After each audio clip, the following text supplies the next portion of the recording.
In 3, 2. Hello again, Dr. Anthony Gonzalez here with you at Miami Community Health. We're here with you at our new venue. And of course, we're again talking about autism awareness. And as we talked about in the last show, it's no longer autism awareness, it's autism action. And of course, what a better person to bring than Lileana de Moya, who's been in action for individuals with disabilities in our community and throughout, of course, the U.S., than her and how her foundation. So we have with us today to talk about autism action and, of course, disability action. We have Lileana de Moya. Welcome, Lily. Thank you, Anthony. Thank you for having me. All righty. So Lily heads a foundation called the Demoya Foundation, and the Demoya Foundation is focused on employment and supporting employment. So we're going to talk a little bit about employment. How is the employment of those with disabilities, Lily? So overall, nationally, we have an over 80% unemployment rate of young adults with developmental disabilities, which includes autism, Down syndrome, intellectual disabilities, Fragile X, cerebral palsy. And it's becoming every day harder and harder to find employment for these young men and women who have very unique abilities. And that's why our mission is to create employment opportunities for young adults with unique abilities. So why haven't they been able to get employed in the past or even maintain employment? What are some of the problems? Well, I think that the major obstacle is really employers' fear of not knowing how to deal with the challenges that they come with and not being able to look at the benefits and the abilities that they can bring to the organization. When most of the young adults go in for interviews, they would never be hired if they just came in off the street. If they don't have the support needed, not just for the employee, but also for the employer, so that it doesn't become an obstacle for the employer. It's not a barrier. And we have created a model that provides them with an enormous amount of support so that they can do this when they want to do it. So explain to us what the Demoya Foundation does in helping support these individuals and supporting the employers. So for starters, with the employers, we offer them training for their staff. We do disability sensitivity and awareness training. That is a huge piece because that makes everybody more comfortable. It explains to them what are disabilities and, how to interact with people with disabilities and kind of really highlight the fact that they're no different than anybody else. They need the same type of respect. They need to be treated equally. They are not to be treated like, kid gloves. They're there to work. It's not a pity party. It's not charity. They have abilities. They can contribute to the workforce. And just bringing that level of anxiety down from the staff that's going to be working with them makes a huge difference. And then being able to provide the employee with pre-training, getting them ready for employment, being there for the interview, which also helps the employer with the interview process. And then once they're hired, we give them this very intense job support model, job coaching model. And so it takes away the training from the employer and it puts it on us. So the employer can take a big deep breath because it's not hurting their bottom line. They're not having to spend a lot of time doing training for someone who might learn differently or who might learn a little bit slower. Because the first thing is, well, who's going to train them? And, what is my office manager going to be doing while they're training somebody how to file that is taking a while? Well, none of that's going to happen because they train our staff and our job coach trains the employee. And that's the model that we set up that's been very successful and produces very long-term outcomes. So how does that interact? Of course, it would be new for a lot of organizations to bring an individual into their office. What does that do for the other employees in the office? What does that do for the organization? So what we find is that it's a big benefit to the organization because it changes the work culture. It changes the perspective of employees.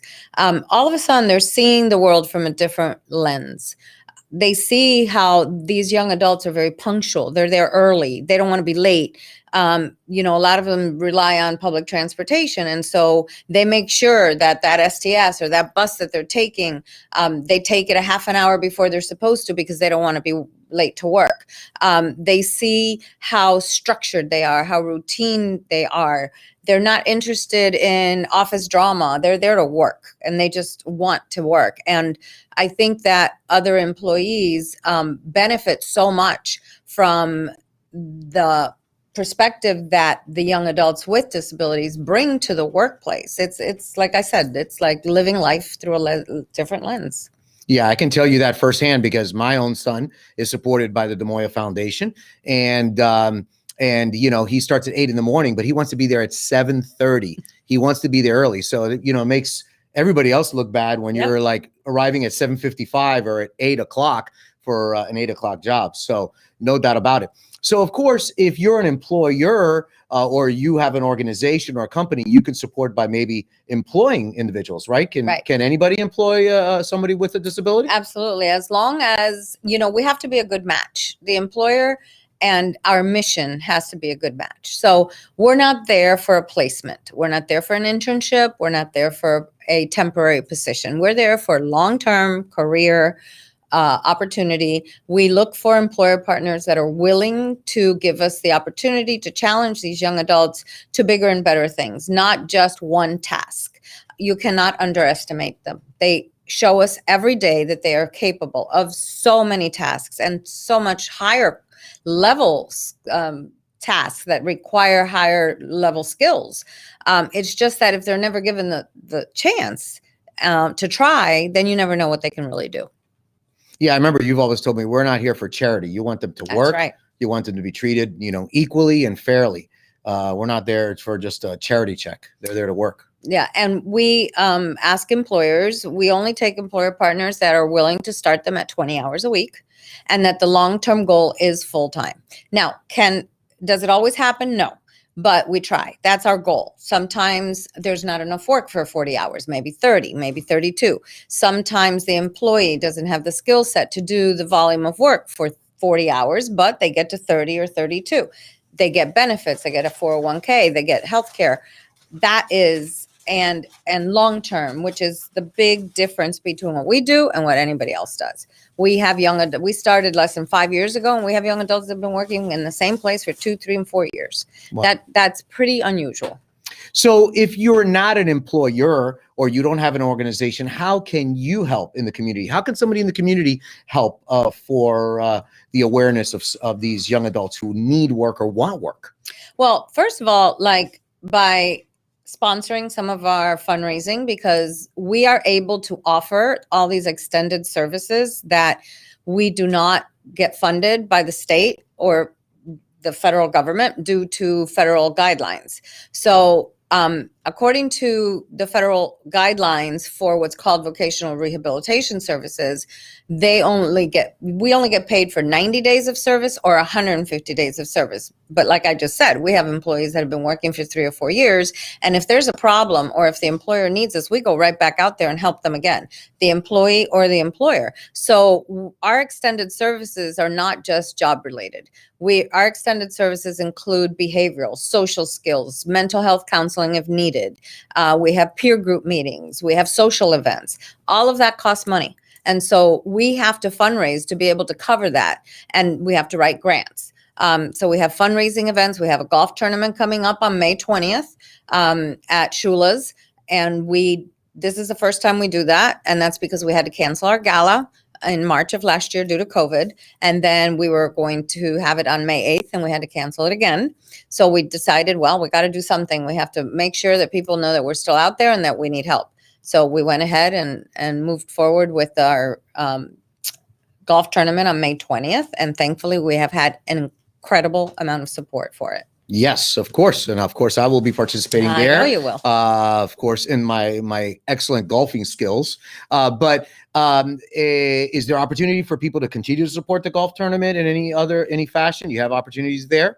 Well, you can always make a donation. We are sold out right now. Due to COVID, that can change because we still have a month left. And as the restrictions lift, then we may be allowed more players. Right now, we're restricted to only 24 teams, which is less than most golf tournaments. And so if we are allowed more players, then we will put out an email blast saying that we're open for 6 more teams or whatever they allow us to have. Well, I'm sure Lily always gives us an opportunity to support. So always follow the Demoya Foundation on social media and their website, and you'll see all the other opportunities. So you talked about a bit of the training you do for the individuals and to support the mental health counseling and the coaching. What do you provide for the employer as a support? So besides the disability sensitivity and awareness training that we do before the employee starts working, we will do trainings as new staff comes in so that everyone is always on the same page. When our job coaches are on site, which they are on site a lot, especially at the beginning, because they start off at 20 hours a week and the job coach is there 20 hours a week for the first 2 to 3 weeks, and then they start to taper off. So a lot of the support is giving employees, the staff of that employer that has decided to work with us, strategies and tools to deal with challenges that arise. So for example, if you have an employee which you tell them to make you 30 copies, and all of a sudden you hear the copy machine going crazy and it's going rah, rah, rah, rah, right? Because 30 they didn't get, they put in 300, right? So what happens when they call us is we come in and we're like, okay, so now we know that visual needs to be more of used for them because their auditory is not their strength. And so we explain to them, okay, let's make a checklist, or let's do visual pictures of how to use the copy machine. And when you ask them, make sure you validate. So Anthony, how many copies did I ask you to make? And make sure that they repeat to you 30. If we didn't go in and do these things for staff, how would they know to do it? They would never in a million years think about it, most people. So, those type of tools that we use so that the staff is sure that they're communicating appropriately with the individual in the way that they learn best, in the way that they're going to be the most successful and work the most efficiently. If you are not communicating and you're not sure, if they're not sure what you're asking, then you can't just assume they're doing it wrong, because they can't. It's just because of the way it was presented to them. So that's just an example of the type of support that we're always providing throughout. And they will call us 2 years later and say, we don't understand what happened, but the filing is all messed up. Okay, so we go in and we say, why is the filing messed up? Maybe somebody changed something. Maybe we need to color code something. Maybe they got 20 new clients and they're not sure what to do with them. And so we go in and we troubleshoot. Wow. No, and when you're giving the example of the copies, I would think of like, I want 30 copies. Put a Post-it with the number 30 on there. Right. Maybe they can't translate 30 to 300 or something like that. So, it would help me too, because I think I have some type of disability. So. Well, we get that a lot. When we go to employers, we're like, can you train all the rest of the employees? Yeah, no doubt about it. So, of course, not every match is a success. Can you, when have you had challenges in the past, whether it be with the employer or the employee? Yeah, so we have had, thankfully it's been minimal. We have had where we don't, so what I usually tell like HR people when they ask me, well, what happens if I have to fire them? I tell them, you're never going to have to fire them, because we are so on top of things that we see the little things before they become a huge impact to the organization, that then somebody from HR is going to come and tell us this isn't working out. So we're seeing the challenges, whether or not it was a good match, because maybe they don't have the skills that we thought that they had, or they have other skills that we didn't see that they had. Sometimes it's personality. When you have a person with autism versus a person with an intellectual disability, a person with an intellectual disability can be very social, and a person with autism can be very withdrawn. And so if we take a person who's very social and put them in a law office and they're repeating everything that they hear that's confidential information all day long, that might not be the greatest match. Where a person with autism is sitting at their desk doing data entry or billing entry, and they don't care what's going on around them. And so sometimes we have to just replace them because the match is not good. It doesn't, like I said, it doesn't happen often, but it has happened. And we do what we have to do. Yeah, no doubt. I mean, my own son, Michael, as you know very well, he was working in his first job and he was not happy and it was affecting his performance. And, you came in and had a conversation with him and now he's super happy where he's at. So definitely. And he was very honest when I sat down with him and I said, Michael, do you like your job? No. Do you want to go back? No. I was like, okay, we're done, and now, like you said, he's doing great because he really likes it. Right.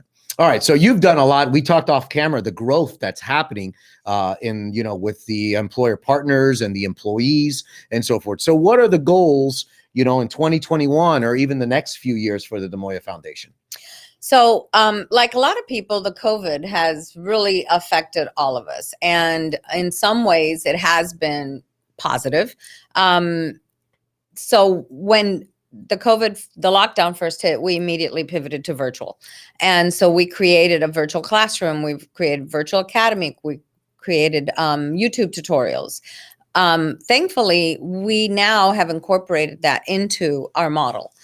Because now when a candidate comes in, they don't have to sit around for months waiting for us to find that perfect match. We can now keep them learning, engaged, and also we're learning what they're doing while they're in the classrooms because our job coaches are the ones who facilitate these classes. So we're seeing their qualities. We're seeing where some of the challenges might be. It helps us make a better match. And so we are taking that to the next level and we've written a grant to hopefully be able to access the remote work arena, which can really be beneficial to young adults with disabilities because they have transportation issues. So if they don't have to go on STS or public transportation, some of them prefer to work on their own. But what we did find throughout this last year is that they still need the job coaching. They still need the support because some of the ones who did not lose their jobs and went home to work remotely, after a few months, we started to see a decline in work ethic and a decline because there was no motivation. There was no incentive. There was nobody. We were trying to job coach virtually, but that's very hard. Putting a Zoom camera and saying, show me what you're doing. And they're showing you one piece of paper, but they're actually supposed to be working on 50 invoices. And so you don't know, did they actually do the 50 invoices? They're telling you they did the stack, but how can you tell when you're FaceTiming, right? Check it, yeah. So we came up with this whole idea of creating within our own office a virtual workspace. And so our hope is that we get the grant so that we can build cubbies with laptops, headphones, all technology, software that we're going to need. And then we would have an employment specialist there to support them. But she can support, 10 at one time, working remotely in all different types of jobs. So now we can access not just the ones who are working from home, but we can access remote jobs that are out there that people are looking for people to do that our guys might be able to do. That's one. Two is that we need more job coaches. Yeah. We are now at 56 employees working, and we have over 60 employer partners. We have 7 employees working at Baptist, thanks to some of your help. And we need a job coach for Baptist. So we have grown. It's incredible, really, in less than 5 years. What has happened. And we're being asked to replicate our model. We're being asked to go to Canada and consult to replicate the model. So it's yeah. Well, I think it's just overdue. I mean, your first comment was 80% unemployment. So there is a big opportunity to employ. And there is a big desire. I of course, know a lot of these young individuals who are working, and I know a lot of young individuals, young people who have disabilities who have a desire to work. Absolutely. They want to work, but they don't have the support, they don't have the training. So it's definitely overdue. And so growth is not surprising. I think, of course you need more coaches, you need more money, you need more opportunities, more employer partners. So, no doubt, Demoya Foundation is providing action in this month of April. But, you know, May is mental health awareness. And of course, mental health is very important, even with these individuals that have disabilities. Explain to us how that's linked in.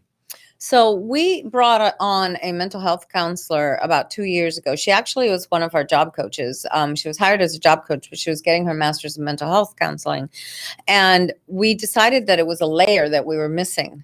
And so we transitioned her into part job coach and part mental health counselor. And the reason I say that this layer is missing is especially for individuals with autism. And it's really not so much about the mental health as we unfortunately see it. It has a big stigma, you know, that mental health is schizophrenia. Well, it's not. It's plain behavioral issues, not knowing, having anxiety, stress, being depressed, due to things that are happening at work that they don't know how to deal with, conflicts with other coworkers that they don't have the skills to deal with. And yes, of course, it does include some mental health issues because there's a lot of comorbidity with disabilities. Individuals who have ADHD could have depression.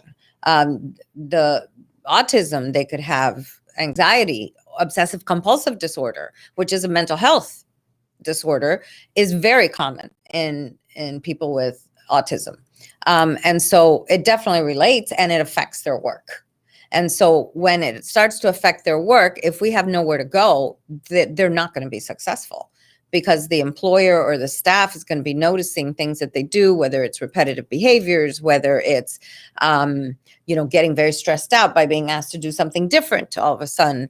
And so being able to counsel them and work with them on how to shift gears when they're asked to do something and give them the tools and the staff. So like, for example, they get all freaked out when they're asked to do the lunch order, or better example, which is a real example. Hey, Jose, lunch is here. And Jose just sits there. And the administrative assistant is calling us saying, look, when I ask him to go help with the lunch order that just came in, they just sits and stares at me. And, I said to her, well, all you got to do is when you put in the lunch order, let Jose know that you put in the lunch order and that it should be here in 10 minutes. And so now he puts a little clock and that lets him shift gears. So he knows that whatever he's doing, he needs to get ready to stop, maybe mark off where he left off. And that when she says, hey, lunch order is here, it's time to get up and go get it. So those little things that create all this stress and all this anxiety can be fixed very easily with a few counseling sessions that help them work through it. Yeah, no, the mental health we saw in our workplace at the hospital, the stress of care pre-COVID. Of course, the COVID year made things even worse. Right. And then I will tell you, as an educator, I teach college students, I teach medical students. I just had to do an online course, 1 hour, on how to recognize, mental health issues, anxiety, stress, depression among my students. And I was taught how to report it up and help the students. So, imagine dealing with these special individuals, with unique abilities and having them deal with their stresses. Right. So, no doubt, I think that mental health component has been very helpful for your employees. Now, as we close, and we thank you for the action that you're doing this month and all the months with regard to these individuals. What are some of the takeaways that you want people to remember about the Demoya Foundation, and some of the 3 keys that you believe that is important for your foundation? I think that one of the most important things is that we are not a regular employment provider. We are a very unique nonprofit organization in the sense that no one is doing what we're doing the way that we are doing it. There are other people doing what we do, but not the way we're doing it, not with the success that we're doing it, not with the long-term employment outcomes that we're doing it. I also feel that it's really important that we're not just a regular nonprofit. Again, I said, I started this out of passion. I started this up from my heart. I did not start this to make money. My son is 30 years old and he has a developmental disability, and he was the motivation and the drive for a lifelong career in disabilities. And when you do something because you wake up every morning and it fulfills your heart, I can guarantee you do it better. And you do it with your heart and soul into it. And my whole staff is like that. I could interview a person with, a PhD, and if they don't get to my heart, because I feel like they really care and they really mean it, that they really want to advocate for individuals with developmental disabilities, and that they really feel that they should have equal opportunities and employment equity, which is what it really counts, then, your degree doesn't do me any good. And the third thing is that we need to build awareness that this is a national issue, and that sometimes people say, oh, but it's really not 80%. Well, it is over 80% paid employment. And that is one of the keys here. Our guys are paid. It is not internships. When you look at statistics, you might see a lower number, but are they employed in competitive employment in inclusive settings? We're not talking about, a little business that there's nothing wrong with that. And it fits for some people. But my target population are the moderate to high functioning young adults between 18 and 35 years old that have the ability to really benefit the workforce. There's programs for everybody, and you can't fix the world, but you can try to make a difference in a certain area. And that's what I've tried to do in an area that I think has been forgotten for a very long time. Because if you have a son or daughter that is on the lower end and they need everyday care, you can find that. And if you have a son or daughter who's on the higher end with a learning disability or an attention deficit or very high functioning autism, a lot of them go to college, but then their social skills get in the way and they can't get a job. So it's a very niche population that I felt had abilities and it wasn't tapped. Well, you've demonstrated that, and you've trailblazed as always, and obviously opening doors, not opening doors, knocking down doors. Lily doesn't knock; she knocks them down. But no, she's passionate about what she does. That's why the people that are around her, which I'm one of them, I'm passionate about it as well. Of course, firsthand as a father of children with disabilities. And I want to thank you for everything you've done in trailblazing for our children and what you're doing for our community and what you're doing for our nation. And of course, going to Canada as well with our neighbors. So again, don't forget the Demoya Foundation. Follow them on social media, follow them on Instagram and on Facebook. And remember that you can support them. You can support them now. You can support them in the future. If you're an employer, you can reach out to them.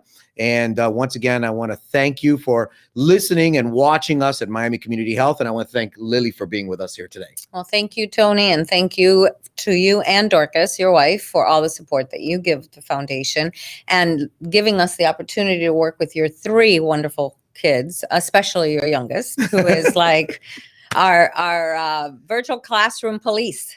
He's always making sure we're on time and we're there, and he's on every class, and we just really enjoy having your family be a part of us.